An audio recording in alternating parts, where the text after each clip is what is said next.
Lord and Savior Jesus Christ. सबको जय मसीह। प्रभु यीशु के, हमारे उद्धारकर्ता प्रभु यीशु के नाम में आप सबको ग्रीटिंग्स है। It's an earnest prayer and a desire that this year may be filled with God's goodness and grace and blessings all throughout. ये हमारी लालसा और प्रार्थना है कि ये जो साल है ये प्रभु की भलाइयों से, प्रभु की दया और अनुग्रह से भरपूर हो। So this evening, as we gather around the Word of God, let's open our Bibles to the Gospel of Matthew, the 26th chapter, and we'll read verses 1 to 16. आज शाम को हम इस बाइबल अध्ययन को जारी रखते हुए मत्ती उसके 26 अध्याय से उसका 1 से लेके 16 वचन तक पढ़ेंगे। Yes, brother, can you help in reading? मत्ती 26 अध्याय। जब यीशु ये सब बातें कह चुका तो अपने चेलों से कहने लगा, तुम जानते हो कि 2 दिन के बाद फसह का पर्व है और मनुष्य का पुत्र क्रूस पर चढ़ाए जाने के लिए पकड़वाया जाएगा। तब प्रधान याजक और प्रजा के पुरनिये काइफा नामक महायाजक के आंगन में इकट्ठा हुए और आपस में विचार करने लगे कि यीशु को छल से पकड़कर मार डालें। परंतु वे कहते थे, पर्व के समय नहीं, कहीं ऐसा ना हो कि लोगों में बलवा मच जाए। जब यीशु बेतनिया में शमौन कौड़ी के घर में था तो एक स्त्री संगमरमर के पात्र में बहुमूल्य इत्र लेकर उसके पास आई और जब वह भोजन करने बैठा था तो उसके सिर पर उंडेल दिया। यह देखकर उसके चेले रिसियाए और कहने लगे, इसका क्यों सत्यानाश किया गया? इसे तो अच्छे दाम पर बेचकर कंगालों को बांटा जा सकता था। यह जानकर यीशु ने उनसे कहा, स्त्री को क्यों सताते हो? उसने मेरे साथ भलाई की है। कंगाल तो तुम्हारे साथ सदा रहते हैं, परंतु मैं तुम्हारे साथ सदैव न रहूंगा। उसने मेरी देह पर जो यह इत्र उंडेला है वह मेरे गाड़े जाने के लिए किया है। मैं तुमसे सच कहता हूँ कि सारे जगत में जहां कहीं यह सुसमाचार प्रचार किया जाएगा वहां इसके उसके इस काम का वर्णन भी उसके स्मरण में किया जाएगा। तब यहूदा यहूदा इस्करियोती ने, जो 12 चेलों में से एक था, प्रधान याजकों के पास जाकर कहा, यदि मैं उसे तुम्हारे हाथ पकड़वा दूं तो तुम मुझे क्या दोगे? उन्होंने उसे 30 चांदी के सिक्के तोलकर दे दिए और वह उसी समय से उसे पकड़वाने का अवसर ढूंढने लगा। Thank you, brother. Let us look to the Lord in prayer. प्रार्थना करेंगे। Gracious, merciful, loving Heavenly Father, we just want to thank you for this privilege of gathering together in thy presence around thy word. Lord, we thank you for the Bible studies in this manner. Though being thousands of miles away, yet we could gather at thy feet, knowing very well that your Spirit will open our eyes and teach us the things which we need to learn. Lord, we thank you for the scripture portion that thou hast brought before us. Lord, we, we confess that until and unless you give from above, we can get nothing. So here we come before thee, weary as we are, O Lord, hungry and thirsty as we are. And your word says, he who cometh to me, in no way will I cast him out. Lord, thou art the God in your lifetime when you were on this earth. You fed the thousands of multitude. You met the need.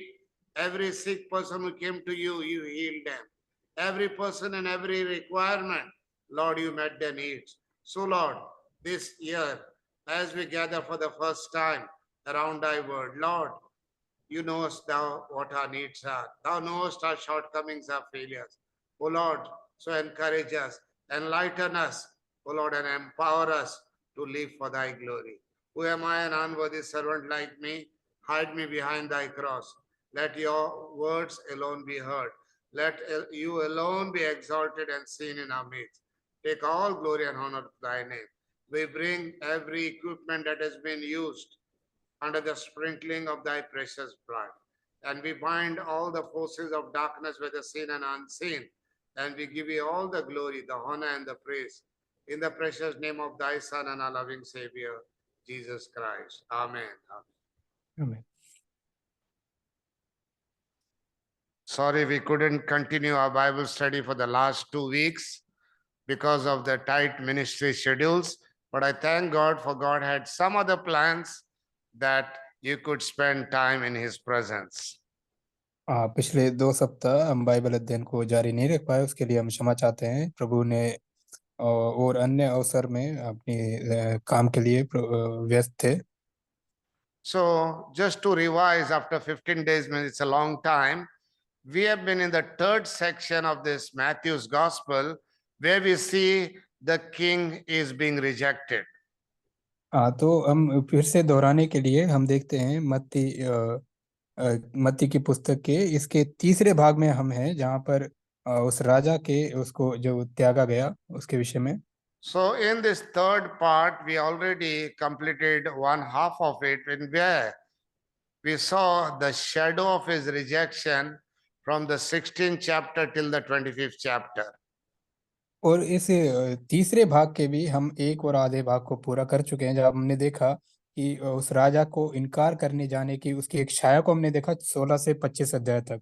Now from 26th chapter till the 27th chapter, we see the shape of this rejection. और हम 26 अध्याय और 27 अध्याय में उस इनकार के उस प्रभु के इनकार को एक आकार लेते हुए देखते हैं। The shadow of his rejection, now we see the shape of his rejection. हाँ, पहले उसके इनकार की जो छाया थी और अब वो छाया अब एक रूप ले रही है। So 26 there are seven things in these two chapters to learn from Matthew 26 and 27. तो 7 बातें हैं इन हमारे सीखने के लिए इन दो अध्यायों में, 26 और 27 अध्याय में। First of all, verses 1 to 5, we see the trap. और 1 से लेकर 5 वचन तक हम देखते हैं प्रभु के खिलाफ षड्यंत्र। 6 to 13, we see the truth. और 6 से 18 वचन तक हम देखते हैं प्रभु का सत्य। 14 to 16, we see the traitor who will betray the Lord.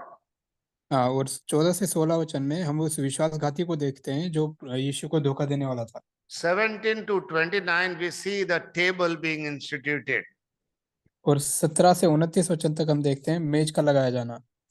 30 to 46, we see the fifth part of this study, the tears. और हम 30 से लेकर 46 वचन तक हम देखते हैं इस अध्ययन का 5वां भाग, आंसुओं को।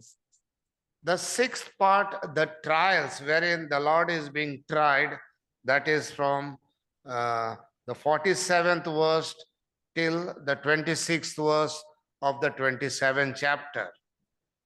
और 47 वचन से लेके 27 अध्याय के 26 वचन तक हम प्रभु यीशु के विरुद्ध जो मुकदमा था उसको देखते हैं।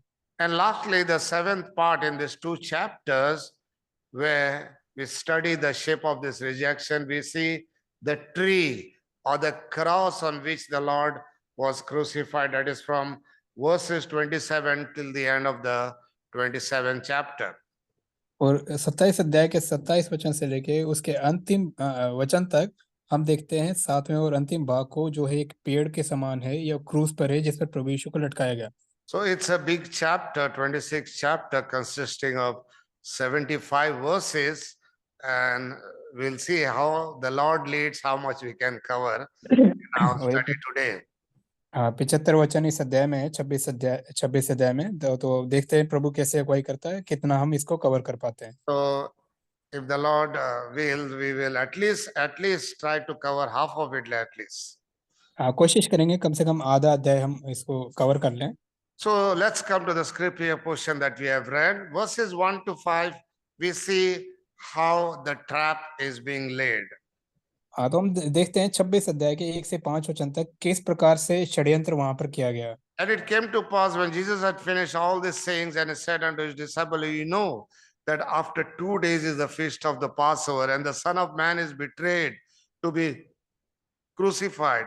Then assembled together the chief priests and the scribes and the elders of the people unto the palace of the high priest, who was called Caiaphas, and consulted that they might take Jesus by subtlety and kill him. So here we see, first of all, the Savior's warning to his disciples. हाँ, तो इस भाग में हम पहले देखते हैं उद्धारकर्ता अपने चेलों को चेतावनी देते हैं। See, what grips our attention here is the word finished. And it came to pass when Jesus had finished all these things. हाँ, तो पहले जो ध्यान देने वाली बात है कि जब यीशु ये बातें कह चुका, यानी फिनिश कर चुका, पूरा कर चुका, उसके बाद You find this word or phrase finished many times in this Matthew's gospel. At the end of every section, you get it. और इस हर एक भाग के, मत्ती रचित सुसमाचार के हर एक भाग में हम इस पूरा हुआ शब्द को पाते हैं। So this verse or this phrase marks a turning point. Is that the Lord had no more to say to the Jews. What he had to say, it is finished. तो ये Finished फिनिश telling everything. पूरा होने का अर्थ ये है कि वहां से अब कुछ बदलाव आने वाला है। अब प्रभु यीशु के पास बोलने के लिए और कुछ नहीं है, जो बोलना था वो पूरा कर चुके हैं। The next time he will speak to them, they will hear him refer to them as my brethren, as in the closing parables of the Olivet Discourse.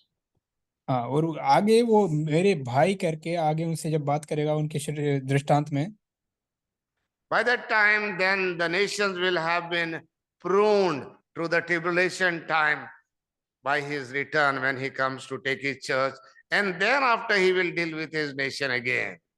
और उस समय तक ये जो कलीसिया है उनको सुधारेगा, काट छाट करेगा उसके आगमन तक, और फिर उसके बाद वो फिर से अपनी बात बताएगा। So we see the closeness of his disclosure on the Olivet Discourse. और अपने Came जो to a बातों conclusion of what he had to teach to the Jews. यहूदियों को जो सिखाया जाना है उसका जो पूरा वर्णन वहां पर करेगा जैतून के पर्वत पर। And then we also see the closeness of his decease, the time just after 2 days in the feast of the Passover, and the Son of Man is betrayed to be crucified. और प्रभु यीशु ने बताया कि फसह के 2 दिन के बाद मनुष्य का पुत्र क्रूस पर चढ़ाया जाएगा। As his death draws closer, the Lord reminds of the coming Passover. जैसे जैसे एक्सक्यूज मी, जैसे जैसे प्रभु का मृत्यु का समय नजदीक आता जा रहा था, प्रभु फसह के भविष्य में याद दिलाता है। Two events lay ahead of the Lord and his disciples. तो प्रभु यीशु और उनके चेलों के सामने 2 घटनाएं, दो इवेंट्स उनके सामने थे। First of all, the coming Passover just after 2 days. This was the last year the feast would be kept in the will of God. तो पहला जो दो दिन बाद जो फसह का पर्व था, ये प्रभु की इच्छा के अनुसार वहां पर इस तरह से उसको ठहराया गया। And second thing is the coming passion, the very purpose for which he came to die, that was drawing closer now. और दूसरा, जिस काम के लिए, जिस मकसद के लिए प्रभु यीशु यहाँ पर आए थे कि उनके मृत्यु के लिए, वो समय नजदीक आ रहा था। The Son of Man is to be betrayed, to be crucified. He was underlining or emphasizing the greatest of all betrayals, the crime beyond all crimes which is about to take place. प्रभु यीशु बता रहे थे मनुष्य का पुत्र क्रूस पर चढ़ाए जाने के लिए पकड़वाया जाएगा। जितना जो घिनौना धोखा हो सकता है उसको पहले प्रभु बता रहे थे। जो अपराध सबसे बड़ा हो सकता है उसके लिए प्रभु पहले से ही बता रहे थे। The betrayer, Judas, had been disillusioned by the continuous refusal of Jesus Christ to capitalize on the enthusiasm of the crowd and to be the king. और यहूदा का जो अविश्वास था, जो समय के साथ उसके जो भीड़ जो उसको राजा बनाने चाहती थी, उसको देखते हुए जो उसके अंदर का अविश्वास अविश्वास जो था उसके कारण, yes, Every time the crowd gathered to make him king, the Lord would withdraw himself and show his unwillingness. And with this, Judas was disillusioned, discouraged. और जब भी भीड़ प्रभु यीशु को राजा बनाना चाहती थी, प्रभु यीशु वहां से निकल जाते थे, हट जाते थे, और इस बात को देखकर यहूदा इस बात से निराश और हताश होता था।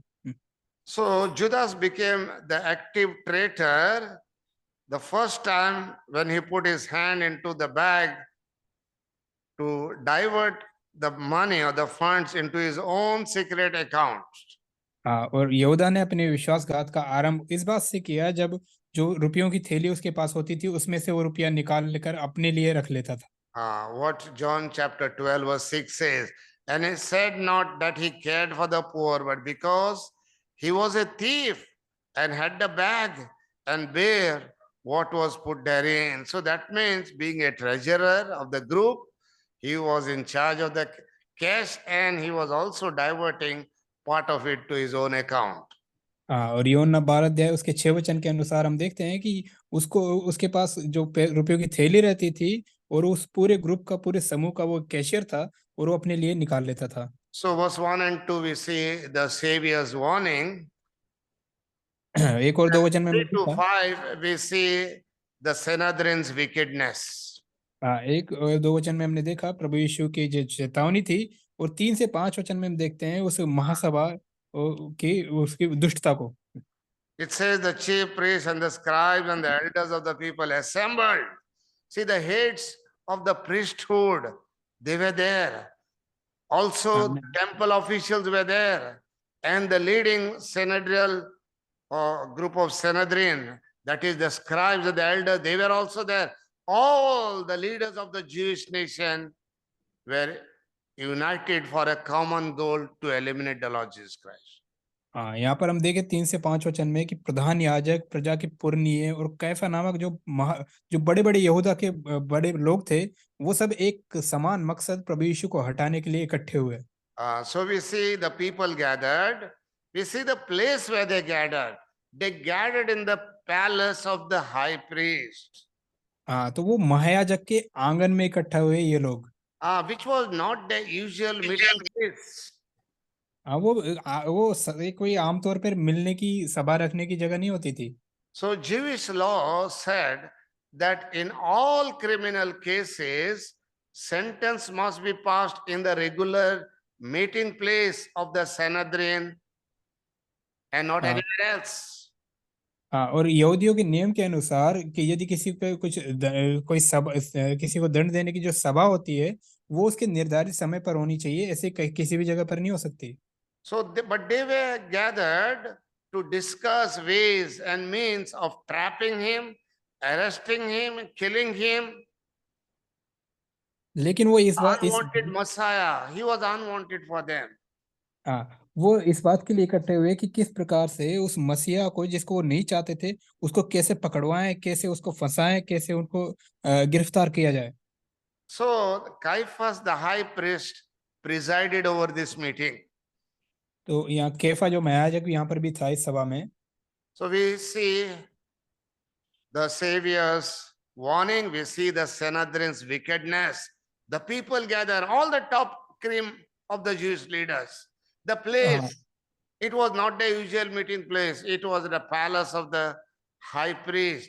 Then we see the plan, verse 4 and 5, and consulted that they might take Jesus by subtlety and kill him.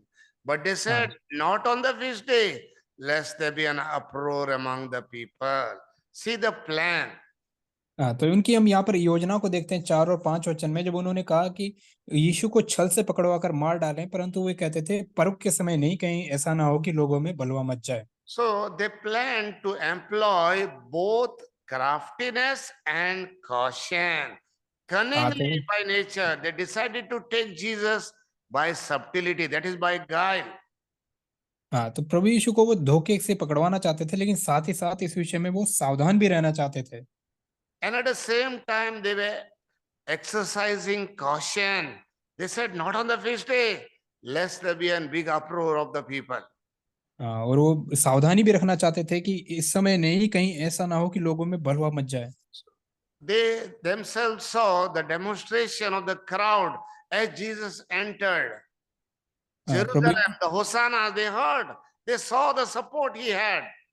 उन्होंने देखा था जब प्रभु यीशु के यरूशलेम में आते समय लोगों ने होशाना चिल्लाया था, और वो देख रहे थे कि कितना लोगों का सपोर्ट प्रभु यीशु के पास है।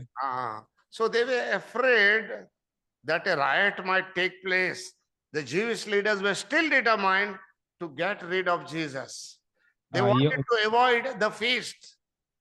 यहूदी अगुवे फिर भी इस बात से आश्वस्त थे, इस बात में पक्के थे कि उन्हें यीशु को पकड़ना है, लेकिन वो इस विषय से सावधान भी थे कहीं दंगा ना हो जाए। See, they said not on the feast day. See, they didn't want any uproar on the feast day. But God had already determined that Jesus would be taken on the feast day itself. कि उन्होंने कहा कि ये पर्व के समय नहीं होना चाहिए, लेकिन प्रभु ने पहले से योजना बना दी थी कि ये पर्व के दिन होगा। because Christ was to die as the Passover lamb. That is second verse we saw that. लेकिन प्रभु यीशु को फसह का मेमना के रूप में बलि होना था। ये दूसरे वचन में हमने देखा। After 2 days is the feast of the Passover, and then the Son of Man will be betrayed to be crucified. 2 दिन बाद फसह का पर्व है और उसके बाद प्रभु यीशु पकड़वाया जाएगा। But this wicked man, the council could no more alter the divine decree that God had planned that Jesus, his son, would be the Passover lamb. लेकिन ये सभा है, ये भी परमेश्वर की उस योजना को नहीं बदल सकी कि फसह का मेमना के रूप में प्रभु यीशु को बलि होना है। So the coming of Judas changed their plan. They suddenly saw a way through the difficulties. Now they could proceed ahead. यहूदा के आगमन की वजह से उनका जो योजना थी वो बदल गई, क्योंकि अब उन्हें अवसर मिल गया था कि वो अपने योजना को आगे बढ़ाएं। So Judas would be in touch with them, and then a suitable, secluded or lonely spot or convenient hour would be decided to catch him and sentence him before anyone could set up an uproar or gather together to revolt this.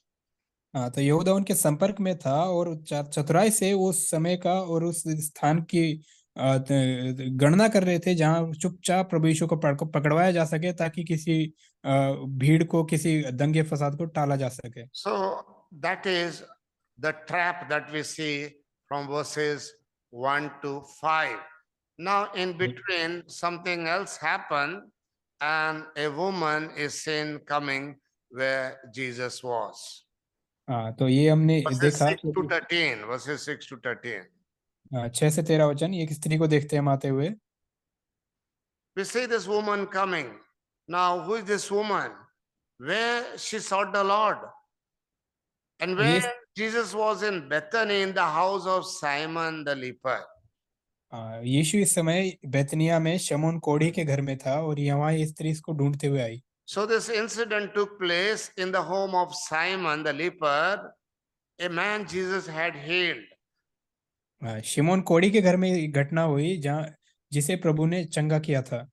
So it looks that this Simon seemed to have some close relationship with the much loved family of Bethany. और ऐसा प्रतीत होता है कि ये शिमोन कोढ़ी है, उस परिवार से जो बेतनिया का जो प्रिय परिवार था उससे निकट संबंध था। What did she bring? और वो क्या लेकर आई? John identified this woman as Mary, the sister of Lazarus. लाजर की बहन मरियम के रूप में यूहन्ना इस स्त्री के विषय में बोलता है। If you look in the other gospel, in Mark's gospel chapter 14, it says she came with an alabaster flask containing costly ointment called spikenard. और मरकुस यदि 14 अध्याय में देखें तो ये स्त्री जो थी ये बहुमूल्य शुद्ध इत्र लेकर आई थी उस पात्र में रखकर। This ointment was made out of myrrh and nard, which were found in Syria and the northern Himalayas. They are very rarely found, so the price cost would be very high. ये जो इत्र लेकर आई थी, जो जटामासी का बहुमूल्य इत्र था, ये सीरिया में और उत्तरी हिमालय में पाया जाता है, इसलिए ये बहुत ही कीमती होता है। It was a very strong scented ointment. It was imported and very rare, and hence it was very costly. और ये बड़ी तीव्र सुगंध देने वाला होता है और इसको एक्सपोर्ट किया जाता है, इसलिए बहुत ही महंगा होता है। This woman Mary, she made her love offering for the Lord in that she broke the seal of this flask and poured the perfume on the head of the Lord, and anointing him, thereby filled the room with the lovely fragrance of that ointment. हाँ, और स्त्री ने अपने प्रेम का बलिदान के रूप में उसने उस पात्र को तोड़ा और यीशु के सिर पे उंडेला और पूरा जो स्थान था वो उस सुगंध से भर गया। How long she must have been saving to buy that ointment? हाँ, और उसको खरीदने के लिए वो कब से बचा रही होगी पैसे। She invested a large sum to buy it, and now she poured it out as an act of worship for the Lord whom she loved. और उस प्रभु से जिसे वो प्रेम करती है उससे आराधना के रूप में उसके लिए उसने उंडेल दिया। So we see the woman's coming. Now we see the woman's critics from verses 8 and 9. But when the disciples saw it, they had indignation, saying, "To what purpose is this waste? For this ointment might have been sold for much and given to the poor." See, the woman's critics, they described her act of worship as waste. हाँ, तो यहाँ पर हम 8 और 9 वचन में देखते हैं उस स्त्री के आलोचकों को जो आलोचना करते हुए कहते हैं कि इससे सत्यानाश क्यों किया गया। उस स्त्री के जो आराधना को वो एक वेस्ट एक या एक बर्बादी के रूप में देखते हैं। It was that these disciples were moved or stirred or motivated by Judas' indignation. हाँ, और वो यहूदा की जो दुष्टता थी उससे प्रेरित होकर ये चेले उन्होंने ऐसी बात कही। Because Judas estimated the price of that spikenard to be 300 pence. हाँ, और यहूदा ने इस जो इत्र था उसका दाम लगाया 300 दिनार करके। If you read the other gospel, totally you will come to know the cost of it. हाँ, दूसरे सुसमाचार में यदि इस घटना को पढ़े तो उसकी जो लागत है उसकी जो मूल्य है उसको वहां पर बताया गया है। John chapter 12 verse 5, he estimated there. But why not was this ointment sold for 300 pence and given to the poor? यूहन्ना 12:5 में वहां पर कहता है कि यह इत्र 300 दिनार में बेचकर कंगालों को क्यों ना दिया गया। Since a penny in those days was a man's daily salary or wages, that means 300 means it was a year's earnings. जो एक पेनी था उस समय एक दिन की मजदूरी होती थी, तो 300 दिनार मतलब एक पूरे साल की जो कमाई है उसके उसके बराबर है। So such costly ointment to pour on Jesus to the disciples, it seemed a waste. हाँ, तो इतना बहुमूल्य जो इत्र प्रभु यीशु के ऊपर उंडेला गया है, चेलों की दृष्टि में ये एक सत्यानाश या बर्बादी दिखाई गई दी। They said this because it was Judas who pinned them. Arey, it is very costly. It could come in the offering and we could help the poor. It was हाँ, Jesus who was pinning them there. और इसलिए उन्होंने ऐसा क्या कहा क्योंकि यहूदा उनको मतलब पीछे से बोल रहा था कि ये इतना महंगा है, ये ऑफरिंग में आ जाना चाहिए था, हम कितनों की मदद कर सकते थे। True lovers never count the cost. That is what Mary shows us. Her love, it never saw how much it cost her, but he gave all of it. और जो सच्चा प्रेम करने वाले होते हैं वो इसकी कीमत नहीं देखते। मरियम ने अपने प्रेम को इस तरह से दिखाया, उसने परवाह नहीं की उसकी कीमत की। So behind this discord among the disciples was the hand or the influence of Judas. तो चेलों की इस बात के इस आलोचना के पीछे यहूदा का हाथ था। We can see that in various incidences. First of all, we see the disappointment in his face when he was not selected to be on the Mount of Transfiguration. हाँ, और हम देखते हैं यहूदा के कई स्थान पर उसकी निराशा को, जब उस रूपांतर की पहाड़ पर यहूदा को नहीं बुलाया गया। In all the disputes along the way as to who would be the greatest among the disciples, we can hear the echo of Judas' voice. But when Mary brought that ointment, the gift to Jesus, the traitor was unmasked. हाँ, और हर जगह पर हम देखते हैं उस यहूदा को, जहां जहां भी चेलों के बीच में विवाद हुआ, यहूदा को वहां पर हम प्रभावी रूप में देखते हैं। और जब यहाँ स्त्री के बारे में बात आई तो यहाँ पर यहूदा का प्रकट हो गया, असली रूप प्रकट हो गया। So they described her act of worship as waste. That's not all. In the 9th verse, and this ointment must have been sold for much and given to the poor. See, they हाँ, described her work of worship as wickedness. It's wrong हाँ, what has been done. उस स्त्री के जो आराधना या प्रेम स्वरूप जो कार्य किया गया उसको इन लोगों ने एक अपराध का रूप दे दिया। So, to prove that what she had done was wrong, it was wicked, they said this ointment could have been sold for so much and so much and given to the poor. How many poor people would have been benefited?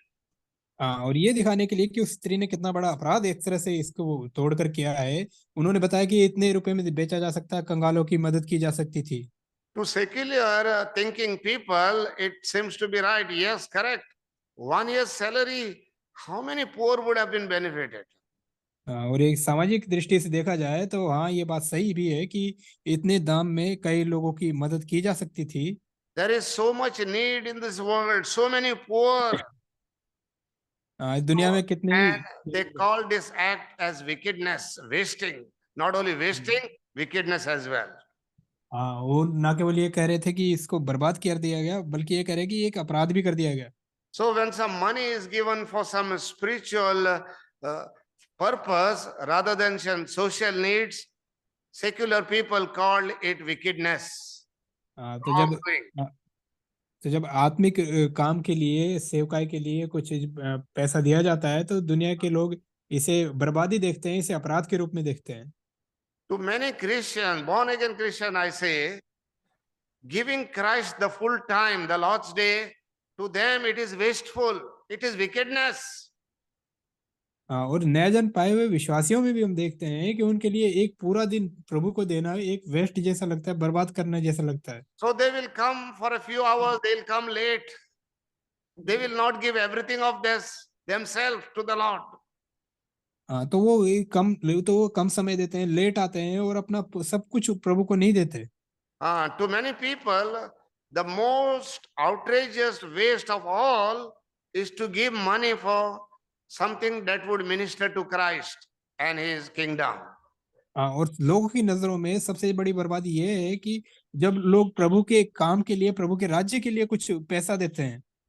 Very few people grasp what the meaning of the burnt offering means as we give them to Christ. थोड़े ही लोग इस बात को समझ पाते हैं कि जो मसीह को हम होम बलि करके चढ़ाते हैं उसका अर्थ क्या है।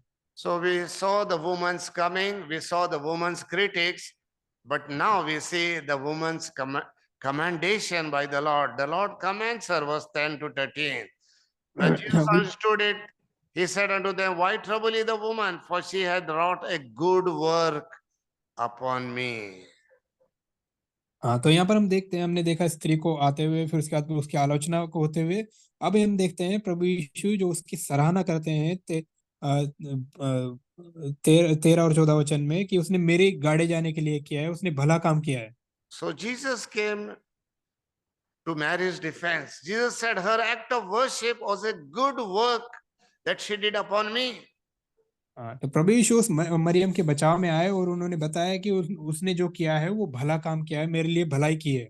The Lord said, the 11th was the poor you have always with you. You can do help them. They are always there with you, but I will not be with you always. हाँ, प्रभु 11 वचन में कहते हैं, कंगाल तो तुम्हारे साथ सदा रहते हैं, परंतु मैं तुम्हारे साथ सदैव नहीं रहूंगा।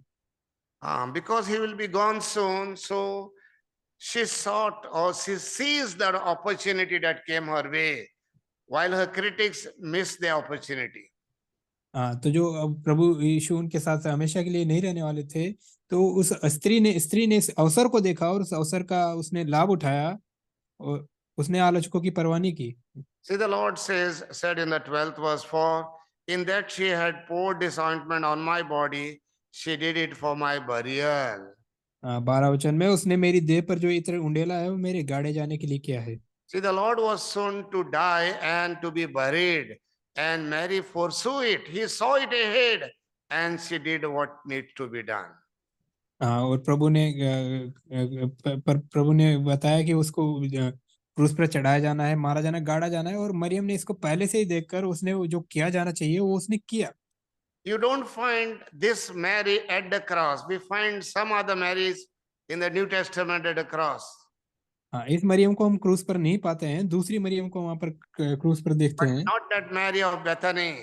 For she had already anticipated Calvary. She did what had to be done before the death of the Lord Jesus Christ.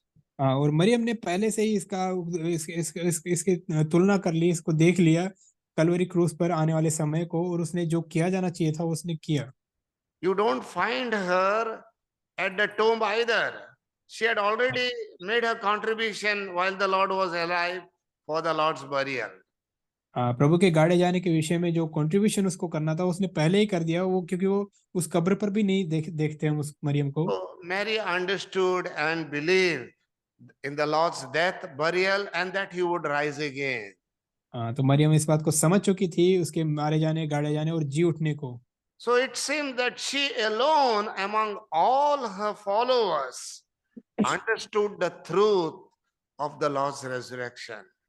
तो जितने भी उसके पीछे चलने वाले थे उनमें से केवल मरियम ही थी जो उसके जी उठने के सत्य को समझ पाई। So that is why the second part I name it as the truth. The first हाँ part as the trap, the second part as the truth. This woman alone knew the truth. तो इसलिए दूसरे भाग को हम सत्य कहते हैं। पहला भाग जो था जिसमें उनको जाल बिछाया गया, और दूसरा भाग जो है इस स्त्री ने जो सत्य को पहचान लिया। Uh, so the Lord accepted Mary's gift, defended her against her critics, and that's not all. She extolled her, that is, commanded her, and promised that her deeds would reach unto all the world. तो प्रभु ने इस स्त्री को जो gift था, जो उपहार था, उसको स्वीकार किया, और इतना ही नहीं बल्कि उसकी सराहना की, और उसकी तारीफ इस प्रकार से की कि जहाँ कहीं सुसमाचार प्रचार किया जाएगा उसके इस काम का वर्णन Even भी किया जाएगा। even today, Mary's story is read in 1,000 of different languages. और आज के समय में भी हजारों भाषाओं, अलग अलग भाषाओं में इस मरियम की कहानी को सुनाया जाता है। So we come to the third part now, the traitor, तो verses हम 14 to 16. तीसरे भाग में आते हैं जहाँ पर विश्वासघाती है, 14 से 16 वचन। And one of the 12, called Judas Iscariot, went unto the chief priest. See, we see his fellow conspirators who all belong to that group. तो हम इसे जो उस प्रधान याजक जो समूह था, वो जो इस योजना को बना रहे थे, हम पहले ही देख चुके हैं। Imagine the waste of the spikenard ointment in the eyes of Judas. He must have और thought, if only I had to have a hand on that 300 pence, I would have diverted some of his funds in my own personal account. और वो यहूदा देख रहा था ये जटामैसी का जो इत्र था, यदि इसका पैसा दाम उसे मिल जाता तो उसमें से वो थोड़ा पैसा अपने अकाउंट में डाल लेता। The Lord's enemies had already decided to keep a strict watch on the movements of Christ, and his movements should be reported to the chief priest. और जो शत्रु थे उन्होंने पहले ही यहूदा को बता दिया था कि प्रभु यीशु की हर एक बात पर खास नजर रखे और हर बात की रिपोर्ट उन प्रधान याजकों को दे। We find that in John's Gospel, chapter 11, verse 57. Now both the chief priests and the Pharisees had given a commandment that if any man knew where he were, he should show it that they might take him. यूहन्ना 11:57 वचन में प्रधान याजकों और फरीसियों ने यह आदेश दे रखा था कि यदि कोई यह जाने कि यीशु कहाँ है तो बताए, ताकि वो उसे पकड़ सकें। So here Judas thought that he could pose as a patriot in betraying Christ. तो यहाँ पर यहूदा ने सोचा कि प्रभु यीशु के प्रति विश्वासघात करने के द्वारा वो एक देशभक्त के रूप में दिखाई देगा। So Matthew records it in the 14th verse. And one of the 12, called Judas Iscariot, went unto the chief priests. They were now partners in this crime. तो इसलिए 14 वचन में तब यहूदा इस्करियोती ने, जो 12 चेलों में से एक था, प्रधान याजकों के पास जाकर कहा, ये उनके अपराध में भागी हुआ। So we see his proposal in the 15th verse. What will you give me? I will deliver him unto you. 15 वचन में हम देखते हैं वो एक प्रपोजल देता है, एक निमंत्रण देता है कि अगर मैं तुम्हें पकड़वा दूं तो मुझे क्या मिलेगा। So this was the traitor's proposition. It was the measure of the meanness of Judas' soul. और ये यहूदा की ओर से एक शर्त थी कि उसे क्या मिलेगा। ये उसके आत्मा की दुष्टता को दिखाता है। How lowly he had fallen into his spiritual life. So the अपने members आत्मा of the Sanhedrin must have been delighted At last, there was an end to the difficulties in catching Jesus. हाँ, और इतना नीचे, इतना आत्मिक स्तर में यहूदा गिर चुका था, और जो महासभा थी, पुरनियों की सभा थी, उसे एक अवसर मिला कि अब यीशु को पकड़ने का जो योजना थी उनका, वो पूरा होने वाला था। So, in doing this, the traitor not only sold himself but sold Jesus also. और ऐसा करने के द्वारा इस विश्वासघाती ने न केवल अपने आप को बेचा, प्रभु यीशु को भी बेच दिया। So, his proposal, now we see his price. हाँ, अब हम देखते हैं उसकी And कीमत की। they covenanted with him for 30 pieces of silver. उन्होंने 30 चांदी के सिक्के तोलकर दे दिए। It means they weighed 30 pieces of silver. So, in doing this, they were fulfilling a prophecy which they themselves perhaps had forgotten. और ऐसा करने के द्वारा वो उस एक भविष्यवाणी को पूरा कर रहे थे जिसे वो खुद ही भूल गए होंगे। Zechariah 11 verse 12. जकरिया 11 अध्याय 12 वचन। See,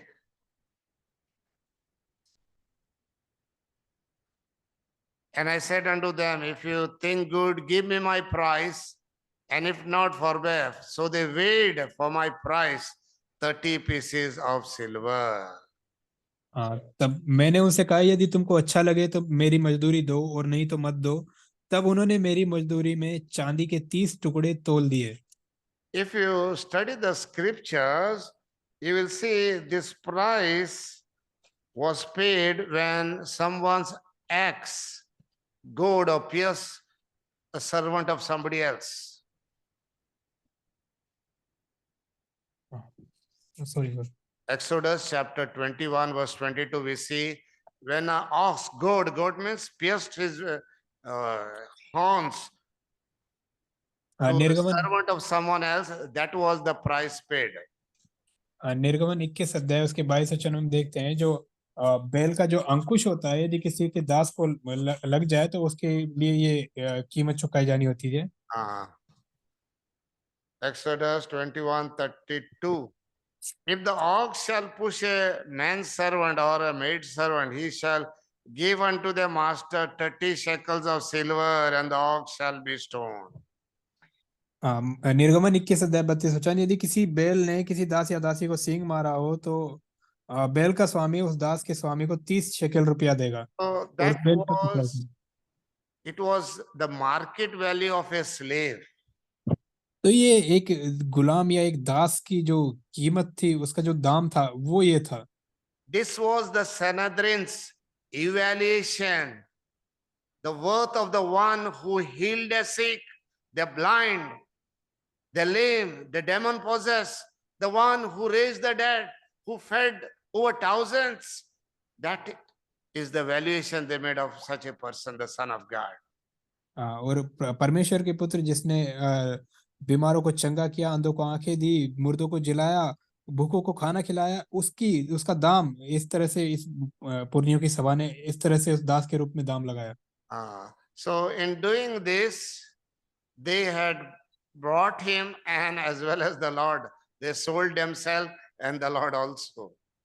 तो ऐसा करने के द्वारा यहूदा ने अपने आप को और प्रभु यीशु को भी बेच दिया। See, we saw his fearful crime, we see his future conduct, verse 16, and from that time he sought opportunity to betray him. और 16 वचन में, और उसी समय से वह उसे पकड़वाने का अवसर ढूंढने लगा। So now the Sanhedrin saw it's no longer necessary to wait till the end of the festival feast. और अब ये जो पुरनियों की सभा थी, इसने अब सोचा कि अब फसह के पर्व तक रुकने की जरूरत नहीं है। Now Judas will be keeping his eyes open to look for an opportunity, a favorable time, a favorable place to earn this terrible wages of unrighteousness. और यहूदा फिर अवसर देखने लगा उस सही समय सही स्थान को इस अधर्म की कमाई को कमाने के लिए। So verses 17 to 29, we come to the fourth part, that is the table, institution of the table. और 17 से लेकर 29 वचन तक हम चौथे भाग में आते हैं, जो उस मेज की स्थापना के विषय में है। So in order to know about this Passover, we need to know something from the past. फसह की बारे में जानने के लिए हमें इतिहास से कुछ जानने की जरूरत है। This will be the Lord's last Passover feast. ये प्रभु का अंतिम फसह होगा। We need to go back, dig the past, because there lies the roots, the details of this Passover feast. इतिहास में हम इस फसह के भोज के विषय में हम सच्चाई को देखते हैं। A few things about this Passover. The Passover lamb was slain on the 14th day of the month Nisan. Nissan महीने के 14वें दिन को ये फसह का मेमना बलि किया जाता था। The second day, the 15th of Nisan, would be celebrated as the feast of the unleavened bread. और 15वें दिन को जो अखमीरी रोटी का पर्व मनाया जाता था। So this feast of the unleavened bread began on the 15th day and it lasted for 7 days. We find it in the book of Numbers 28 and verse 17. और 15वें दिन को शुरू होकर ये अगले 7 दिन तक अखमीरी रोटी का पर्व मनाया जाता था। ये बात हम गिनती की पुस्तक में देखते हैं। So on the first day of each of this prominent feasts, the three prominent feasts, that is the Passover, the Pentecost, and the Feast of the Tabernacle, thereafter was the day of the Holy Convocation. और ये जो मुख्य भोज थे, ये फसह का भोज, पेंतिकोस्त का भोज, और उसके बाद झोपड़ियों का पर्व का भोज, और उसके बाद फिर महासभा होती थी। A Sabbath where no work was to be done. We find it in Leviticus 23. You can read it in your own time. You can write down Leviticus 23, verses 7, verses 24, 25, book Exodus chapter 12, verse 16, and so many other places. तो इसके विषय में हम levy व्यवस्था 23 अध्याय में अपने सुविधा के अनुसार अपने समय में पढ़ सकते हैं, और गिनती 12 अध्याय में भी हम देखते हैं। And remember what the Lord said in Matthew 12, 40th verse, that he would be 3 days and 3 nights in the heart of the earth, the valley. और प्रभु यीशु ने मत्ती 12 अध्याय में कह दिया था कि वो 3 दिन और 3 रात वो धरती के अंदर रहेगा, गर्भ में रहेगा। So we saw the past, the Lord and the Passover. Now we see the Lord and his people, verses 21 down, 21 और to 25. 21 से 25 वचन तक हम देखते हैं प्रभु यीशु और उसके लोगों के विषय में। The thing here is, the difficulty here is, there is little in the biblical account to show that the Lord observed the details of this Passover feast. For instance, let's take one instance. There is no mention of the Passover lamb in where the Lord is celebrating the Passover. क्योंकि यहाँ पर कम ही बातें दी गई है इस बात को दिखाने के लिए कि किस प्रकार ये फसह का पर्व प्रभु यीशु ने चेलों के साथ मनाया, क्योंकि यहाँ पर ये भी नहीं दिया गया कि वो मेमना कहाँ से आया। So, in a normal Passover celebration, what would happen? First of all, the head of the family took a cup of mixed wine and water. He blessed it, he tasted it, and passed it to all the guests. हाँ, और आमतौर पर क्या होता था इस फसल के पर्व में, जो अगुआ होता था, जो या मुखिया होता था, वो एक प्याला लेता, उसमें वो दाखरस और पानी मिलाकर उसको चखता और फिर उसके बाद सबको बांटता। Then he washed his hands and dishes were placed on the table. फिर वो अपने हाथ धोता और उसके बाद फिर वहां पर थालियां लगाई जाती। Thereafter, a special benediction was pronounced over the bitter herbs, which were then taken by one and all, dipping them into a sauce and then eaten. फिर उसके बाद वो एक बेनेडिक्शन के साथ वो उस हर्ब को लेकर उसको उसमें सॉस में डुबोकर फिर लेते थे। Next was a piece of unleavened bread was broken and raised with the ritual formula, and a second cup was then filled. And the history of the Passover was recounted, how the Passover took place. फिर इसके बाद एक अखमीरी रोटी का टुकड़ा तोड़ा जाता और एक और प्याला फिर से भरा जाता, और इसका इतिहास कि इस फसह के पर्व के इतिहास को वहां पर दोहराया जाता। And thereafter the Halal Psalms were recited or sung. They began with Psalms 113 and 114. और 113 और 114 भजन जो हलाल भजन कहे जाते हैं वो वहां पर फिर बोले जाते हैं। So then they would drink the cup and the Passover meal was then celebrated. फिर वो उस प्याला को पीते और उसके बाद फिर ये इस तरह वो फसह का पर्व मनाया जाता। Then again they would wash their hands and the lamb was cut up and a portion given to everyone along with some unleavened bread and bitter herbs that would be dipped in the sauce that is called a sop.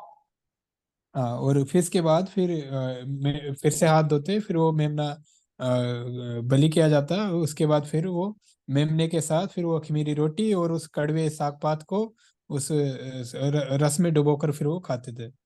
In John 13 verse 26, we see that sauce is called sop, where it was dipped and eaten. And Jesus answered, He it is to whom I shall give a sop when I have dipped it. And when he had dipped the sop, he gave it to Judas Iscariot, the son of Simon. हाँ योना 13 अध्याय में हम देखते हैं कि ये सौंप जो कहा गया है कि मैं जिसको टुकड़ा डुबो कर दूंगा फिर उसने वो टुकड़ा डुबोकर इसे यहूदा इस्करियोती को दिया। So at the end of the meal, the third cup was drunk. That is called the cup of blessing. अंत में वो तीसरा कटोरा भी वो पीते थे जिसे आशीष का कटोरा कहते थे। And then the feast was concluded with a solemn grace. और इस तरह से वो फसह का पर्व पूरा होता था। So this was normally how the custom of celebrating the Passover. Now, how Jesus did it, we can be sure enough that whatever, everything that was done in the upper room were as per the Lord's direction. हाँ तो यह हम विश्वास करते हैं कि जो कुछ भी ऊपरी कोठरी में फसह के समय किया गया वो प्रभु यीशु के अगुवाई के अनुसार किया गया। In John 13, 1 to 17, we see it tells us that Jesus washed the disciples' feet. But what योना Matthew 13 tells us, योना 13 अध्याय में लिखते yeah. हैं प्रभु यीशु ने चेलों के पांव धोए लेकिन मत्ती यहाँ पर क्या कहता है? So Matthew told us little or nothing of what actually went on there. मत्ती थोड़ी सी बातें या नाम मात्र की बातें कहता है कि उस समय क्या क्या हुआ। Matthew's emphasis was on the betrayal of Judas and the solemn substitution of a new feast of remembrance in the place of the Passover feast. और मत्ती इस बात पर जोर देता है कि एक तो यहूदा के विश्वासघात पर और दूसरा एक नए भोज की स्थापना पर फसह के पर्व के स्थान पर। See, as they did eat, the Lord dropped a bombshell. Verse 21, as they did eat, he said, verily I say unto you that one of you shall betray me. 21 वचन में जब वे खा रहे थे तो यीशु ने उनसे कहा कि मैं तुमसे सच कहता हूं कि तुम में से एक मुझे पकड़वाएगा। He had spoken of it repeatedly before, but right now, when everyone was enjoying the feast, he suddenly declared that one of you is going to betray me. प्रभु इस बात को बार बार कह चुके थे लेकिन अब जब सब खा रहे थे इस भोजन का आनंद ले रहे थे तब अचानक प्रभु यीशु ने कहा कि तुम में से एक And मुझे पकड़वाएगा। instantly the joy turned into sorrow. तुरंत ही उनका आनंद एक दुख से में शोक में बदल गया। Each disciple searched their heart, they asked, Lord, is it I? सब उससे पूछने लगे प्रभु क्या वो मैं हूँ? See, John was leaning on Jesus' bosom. We find it in John 13, verse 23. Judas perhaps was sitting next to Jesus on the opposite side of the table. हम देखते हैं यूहन्ना उस प्रभु की ओर झुका हुआ था और यहूदा हो सकता है उसके दूसरी तरफ बैठा होगा। So when Jesus uttered this word, it must have stabbed the soul of Judas that one of you is going to betray me. तो जब प्रभु ने इस बात को कहा कि तुम में से एक मुझे पकड़वाएगा तो यहूदा के आत्मा को ये बात एक तरह से चुभ गई होगी। And he stammered, saying, Lord, is it I? और फिर He वो had उसने the blood money in his purse as he spoke these words. और यहूदा ने पूछा कि प्रभु क्या वो मैं हूँ? और जब वो ऐसा पूछ रहा Verse था वो 25. Then उसके Judas, pass which betrayed him, answered and said, Master, is it I? Then said him unto him, Thou hast said. 25 वचन, तब उसके पकड़वाने वाले यहूदा ने कहा, हे रब्बी, क्या वह मैं हूँ? उसने In उससे कहा, other तू words, कौन the सा है? Lord said, thou art that man. या दूसरे शब्दों में प्रभु कह रहा है कि तू ही वो व्यक्ति है। So the Lord interrupted the meal to institute a new feast for a new dispensation. तो प्रभु ने इस भोज में एक रुकावट डाली, एक नया भोज स्थापना करने के लिए। Verses 26 to 28. And as they were eating, Jesus took bread and blessed it and brake it and gave it unto the disciples and said, take it, this is my body. And he took the cup and gave thanks and gave it to them, saying, drink ye all of it, for this is my blood of the New Testament, which is said for the many for the remissions of sins. 26 वचन, जब वे खा रहे थे, यीशु ने रोटी ली, आशीष मांगकर तोड़ी और चेलों को देकर कहा, लो खाओ, ये मेरी देह है। फिर उसने कटोरा लेकर धन्यवाद किया और उन्हें देकर कहा, तुम सब इसमें से पियो, क्योंकि ये वाचा का मेरा वह लहू है जो बहुतों के लिए पापों की क्षमा के निमित्त बहाया जाता है। So as they were eating, Matthew tells that he took the bread and blessed it and break it and gave it to his disciples, saying, take it, this is my body. हाँ, तो मत्ती इस प्रकार से कहता है कि जब वे खा रहे थे तो यीशु ने रोटी ली और आशीष मांगकर तोड़ी और चेलों को देकर कहा, लो खाओ, यह मेरी देह है। Of course, this bread represents a metaphor representing the Lord's body. और ये जो रोटी है, ये प्रभु की देह को एक रूप में एक बताया गया है। See, it says he blessed, he gave thanks. How amazing it is to give thanks for it. What does it show? इस रोटी के लिए प्रभु ने धन्यवाद दी, और ये धन्यवाद करना क्या दिखाता है? The Son of God, in full knowledge of the torture that lay ahead of him, was actually giving thanks for breaking his body. और परमेश्वर का पुत्र प्रभु यीशु मसीह इस रोटी को तोड़कर, या एक तरह से ये दिखा रहा है कि उसकी देह को तोड़कर उसके लिए वो धन्यवाद दे रहा है। A few hours from now, his enemies would hammer nails on his hand and on his feet, and he gave thanks for it. थोड़े समय बाद ये जो शत्रु हैं उसको पकड़ लेंगे, उसके हाथों में कील ठोक देंगे, और उसके लिए भी वो प्रभु धन्यवाद दे रहा है। His bruised, broken body must be bowed down beneath the weight of the world's sins, and he gave thanks for it. उसकी देह जो आगे जाके तो चोट खाने वाली है, तोड़ी जाने वाली है इस संसार के पापों के नीचे, उसके लिए धन्यवाद दे रहा है। And thereafter he says, he took the cup and gave thanks and gave it to them, saying, drink ye all of it, for this is my blood of the New Testament, which is shed for many for the remission of sins. The prophet Jeremiah, in Jeremiah 31:31, had prophesied about this new covenant. यिर्मयाह 31 उसके 31 वचन में इस नई वाचा के विषय में भविष्यवाणी की, That his blood would be shed, his agony would be beyond human comprehension. उसका लहू बहाया जाएगा, उसकी जो पीड़ा है वो मनुष्य के सहने से बाहर होगी। And still he gave thanks because फिर he भी could see beyond the time, beyond the tears, beyond the torment that no one can number from all the tribes, all the races of mankind that would be saved as a result of his suffering and pain. क्योंकि प्रभु यीशु देख पाया था उस समय के परे, इन पीड़ा और कष्टों के परे, कि पूरी मानव जाति, हर एक जगह के, हर एक कुल के लोग इस प्रभु यीशु के दुख उठाए जाने के कारण वो बचाए जाएंगे। And the Lord adds in the 29th verse, but I say unto you, I will not drink henceforth of this fruit of the vine until that day when I drink it new with you in my Father's kingdom. प्रभु आगे कहते हैं कि 29 वचन में, मैं तुमसे सच कहता हूँ कि दाख का यह रस उस दिन तक कभी ना पीऊंगा जब तक तुम्हारे साथ अपने पिता के राज्य में नया ना पीऊं। So thus he led his disciple through the dark valley ahead into the sunshine, that what was lying ahead of them. तो प्रभु इस तरह से उनको अंधेरी घाटी से होते हुए ले जाकर एक ज्योतिर्मय एक जगह पर आने वाले समय के विषय में वहां पर स्थान पर लेके जाता है। So we have studied so far the trap. We have studied the truth that Mary of Bethel and Bethany alone knew. Then we have seen the traitor, And then we have seen the table. 4 things out of the 7 things in this chapter we have already seen now. हाँ, तो इन 7 भागों में से हम 4 भाग, जो एक पहले उसको प्रभु यीशु को जो जाल में फंसाने की कोशिश की गई थी, फिर उसके बाद मरियम ने जो सत्य को जाना, फिर अयोध्या के विश्वासघात को और मेज की स्थापना को हम देख चुके हैं। I'll repeat again. We saw the trap. In this we saw the Savior's warning. We saw the Sanhedrin's wickedness.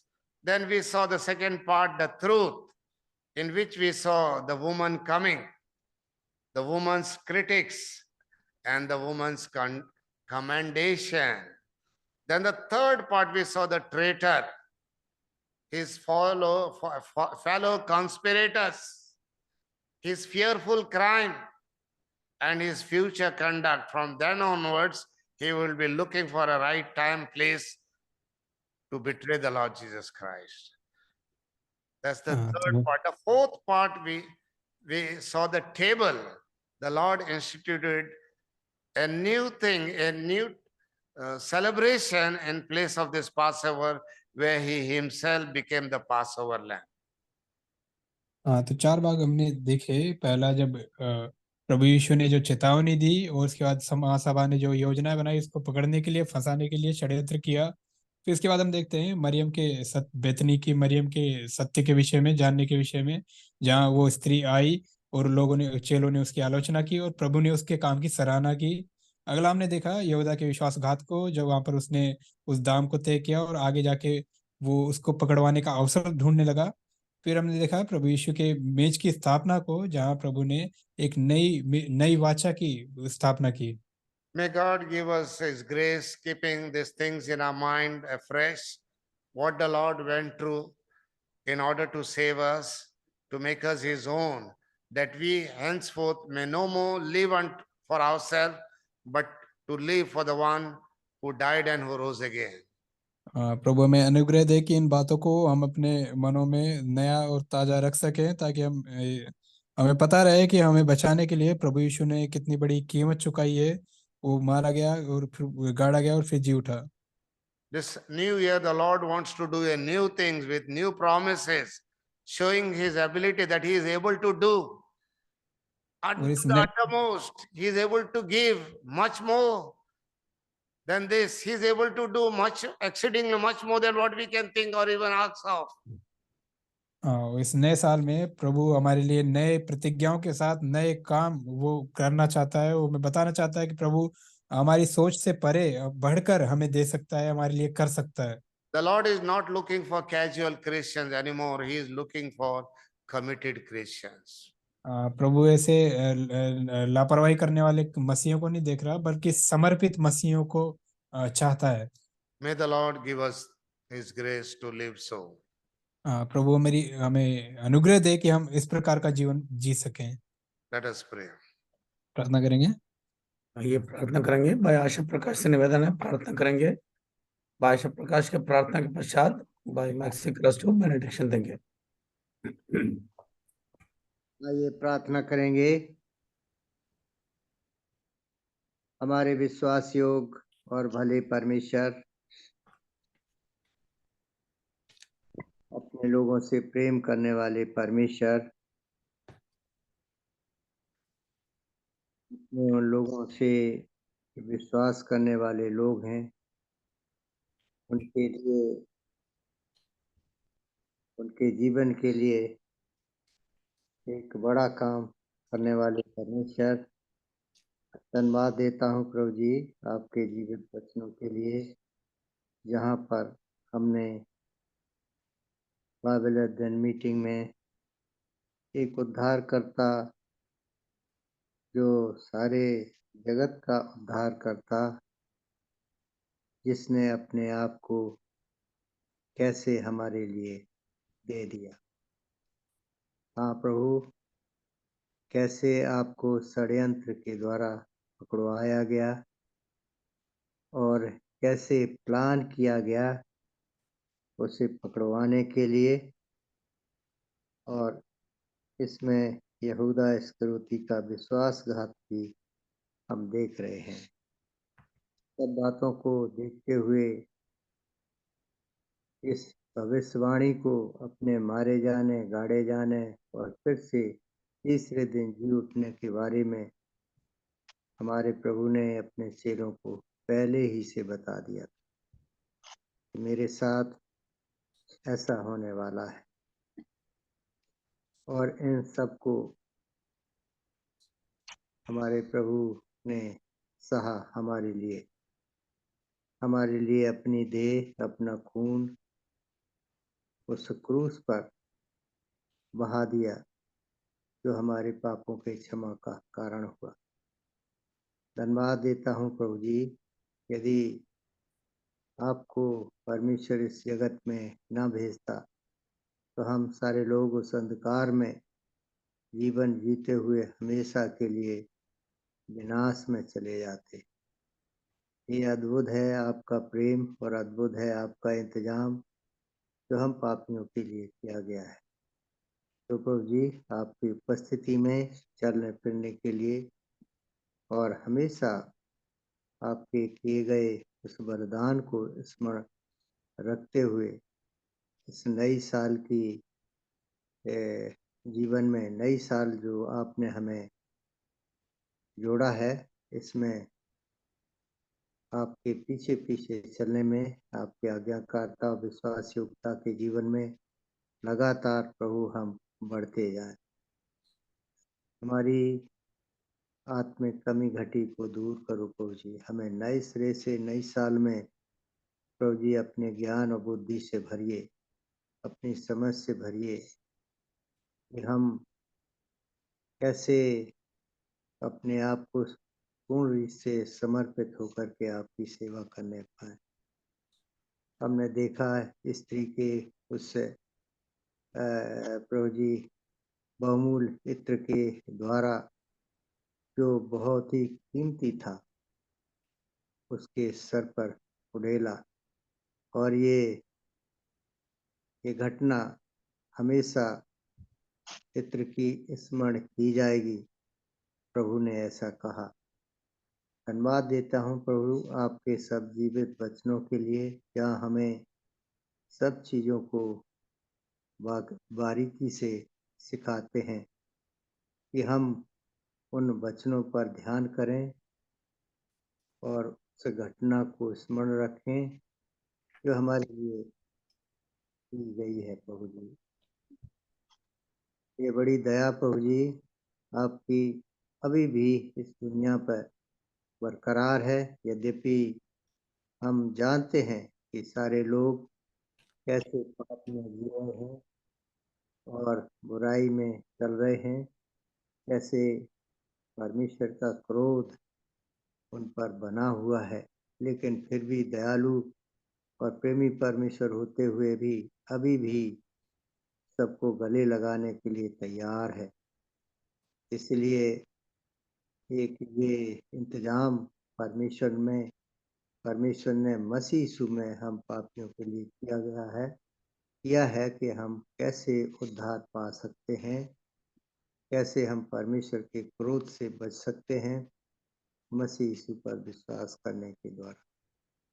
प्रभु, जो आपकी दया दुनिया में बहुत सारे लोगों पर हुई है और वो आपकी सेवा कर रहे हैं, उन सब की सेवा पर आशीष दीजिए।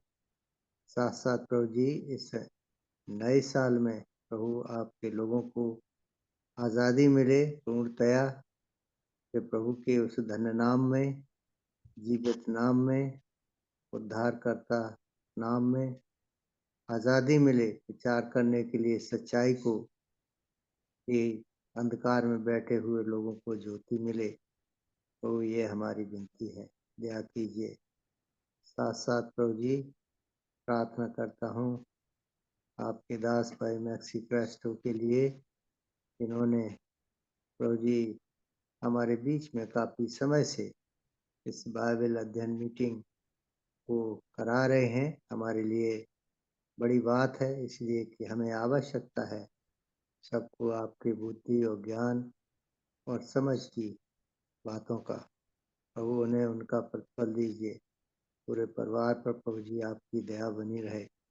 साथ साथ सारे प्रियों के लिए भी प्रार्थना करता हूँ जो प्रभु जी इत्मीनान के साथ में और हर एक बाइबल अध्ययन मीटिंग में जुड़ते हैं। प्रभु हम सबको अपनी बुद्धि ज्ञान से भरिए, दया कीजिए हमारे अंदर। प्रभु जी आपके प्रति प्रेम करने की इच्छा जाहिर कीजिए, अधिक से अधिक प्रभु आपके निकट इकट्ठे होने में और आपके जीवित वचनों को सुनने में और अपने हृदय में जगह देने के लिए प्रभु हमें तैयार करो, दया करो।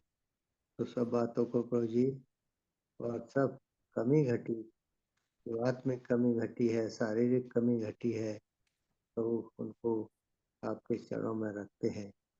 प्रभु दया कीजिए, आदर महिमा आपको देते, विनती बड़े विश्वास साथ मसीह यीशु नाम से मांगता हूँ, आमीन। Amen.